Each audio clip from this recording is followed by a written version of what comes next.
La gura cealaltă de metro. Mulțumim și noi. La gura cealaltă. La gura cealaltă? Da, la gura cealaltă.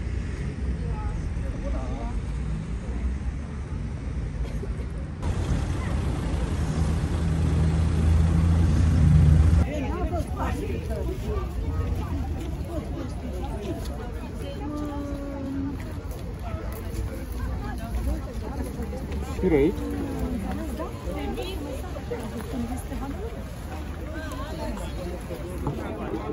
București e din ce în ce mai betonat, peste tot avem doar betoane, spații verzi cât mai puține, copiii noștri au ajuns să crească prin betoane și stau doar în casă.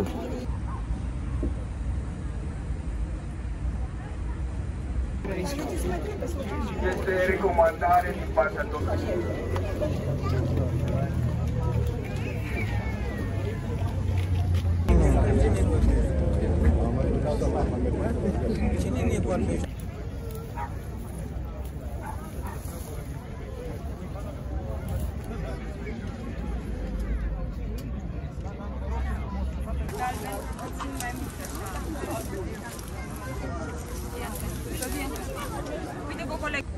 Am trezit acum pe toată lumea la bani.